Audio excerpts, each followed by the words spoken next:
1869ஆம் ஆண்டு அக்டோபர் 2ஆம் தேதி குஜராத் மாநிலத்தில் உள்ள போர்பந்தர் என்னும் கிராமத்தில் பிறந்தார் காந்தியடிகள். கரம்சந்த் காந்தி, புத்லிபாய் என்னும் இவருடைய பெற்றோர் இவருக்கு வைத்த பெயர் மோகன்தாஸ் கரம்சந்த் காந்தி. காந்தியின் தந்தையான கரம்சந்த் காந்தி போர்பந்தர் பகுதியின் திவானாக இருந்தவர். வீட்டின் கடைசி பிள்ளையான காந்திக்கு 2 சகோதரர்களும் 1 சகோதரியும் இருந்தனர். பள்ளி படிப்பிலும் சுமாரான மாணவராகவே இருந்த காந்தி தன் 13ஆம் வயதில் தன் வயதை கொண்ட கஸ்தூரிபாய் காந்தியை திருமணம் செய்து கொண்டார். பள்ளி படிப்பை நிறைவு செய்த காந்தி 1888ஆம் ஆண்டில் இங்கிலாந்தில் உள்ள இன்னர் டெம்பிள் என்கிற சட்டக்கல்லூரியில் சட்டம் படிக்கச் சென்றார். 1891இல் தனது சட்டப்படிப்பை முடித்த காந்தி பாரிஸ்டர் பட்டம் பெற்று தாயகம் திரும்பினார். பின்பு சில காலம் பம்பாய் நீதிமன்றத்தில் வழக்கறிஞராக பணியாற்றிய பிறகு குஜராத் மாநிலத்தில் உள்ள ராஜ்கோட் நீதிமன்றத்தில் வழக்கு தொடர்பான படிவங்களை நிரப்பித் தரும் எளிய பணிகளை செய்து வந்தார்.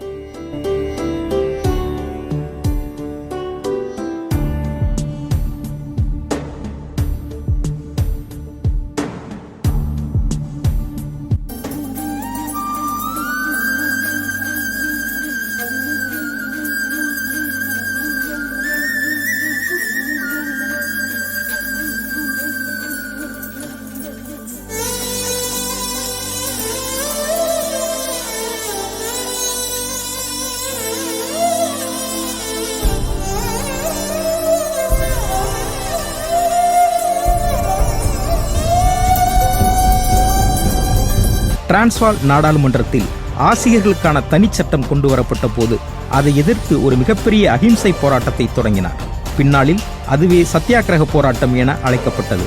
அந்த போராட்டத்தில் டிரான்ஸ்வால் பகுதியை விட்டு வெளியேற மறுத்ததற்காக காந்திக்கு 2 மாதம் கடுங்காவல் தண்டனை விதிக்கப்பட்டு சிறையில் அடைக்கப்பட்டார். தென்னாப்பிரிக்காவில் இந்தியர்களுக்கு எதிராக நிகழ்த்தப்பட்ட பெரும்பாலான பிரச்சனைகளுக்கு பல்வேறு போராட்டங்களை முன்னெடுத்ததால் காந்தி பலமுறை அங்கு சிறை செல்ல நேர்ந்தது.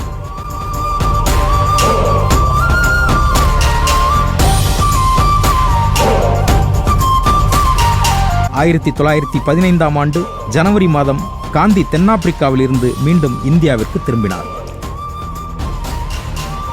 காங்கிரஸில் இருந்த ரவீந்திரநாத் தாகூர் போன்றவர்களுடன் காந்தி மிக நெருக்கமாக பழகினார். ரவீந்திரநாத் தாகூர் காந்தியின் கொள்கைகளால் ஈர்க்கப்பட்டு காந்திக்கு மகாத்மா என்ற பட்டத்தை வழங்கினார். அது முதல் காந்தி மகாத்மா காந்தி ஆனார். 1929ஆம் ஆண்டின் இறுதியில் பிரிட்டிஷ் அரசு இந்தியாவில் பல புதிய உப்பு சட்டங்களை இயற்றியது. இதனால் இந்தியர்கள் யாரும் உப்பு தயாரிக்கவும் விற்பனை செய்யவும் முடியாத சூழல் ஏற்பட்டது. எனவே ஆங்கிலேயர்களின் இந்த சட்டத்தை எதிர்த்து காந்தியடிகள் 1930ஆம் ஆண்டு மார்ச் மாதத்தில் உப்பு சத்தியாகிரகத்தை தொடங்கினார். 1942ஆம் ஆண்டு வெள்ளையனே வெளியேறு இயக்கத்தை தொடங்கினார் காந்தியடிகள். செய் அல்லது செத்துமடி என்னும் காந்தியின் புகழ்பெற்ற போராட்ட போர்க்குரல் இந்த போராட்டத்தில் இருந்தே உதயமானது. 1947ஆம் ஆண்டு ஆகஸ்ட் மாதம் 15ஆம் நாள் நள்ளிரவு 12 மணிக்கு இந்தியா சுதந்திர நாடாக அறிவிக்கப்பட்டது. இந்தியா சுதந்திரம் அடைந்த பிறகு காந்தி தனது இறுதி நாட்களில் டெல்லியில் உள்ள பிர்லா பவன் என்ற இடத்தில் தங்கியிருந்தார்.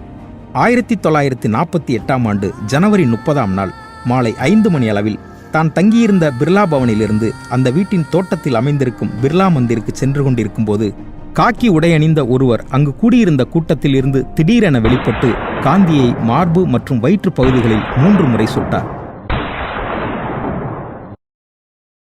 கடவுளின் பெயரை கடைசியாக உச்சரித்தபடி சரிந்து கீழே விழுந்து தன் இறுதி மூச்சை நிறுத்தி கொண்டார் காந்தி.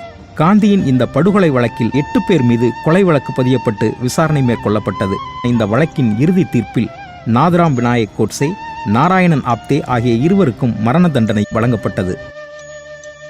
தான் பிறந்த இந்தியாவில் மட்டுமல்ல, இந்தியாவிற்கு வெளியேயும் கொண்டாடப்படுகிற ஒரு மிகப்பெரும் தலைவர் காந்தியடிகள்.